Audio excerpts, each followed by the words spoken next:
আপনি কি জানেন হিন্দু ধর্মে বর্ণিত কিছু রহস্যময় নাগেদের কথা?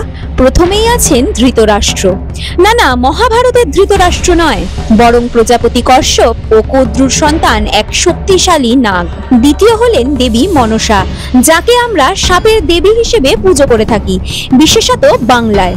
তৃতীয় হলেন পদ্ম, যিনি তার প্রজ্ঞার জন্য বিখ্যাত। তিনি আবার অষ্টনাগেদের একজন।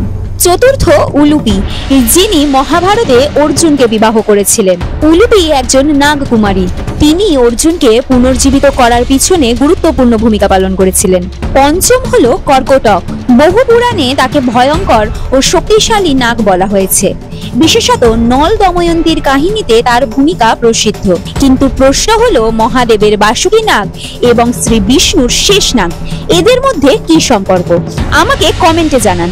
আর ভিডিওগুলি যদি আপনাদের ভালো লেগে থাকে তাহলে অবশ্যই চ্যানেলটিকে সাবস্ক্রাইব করে নিন।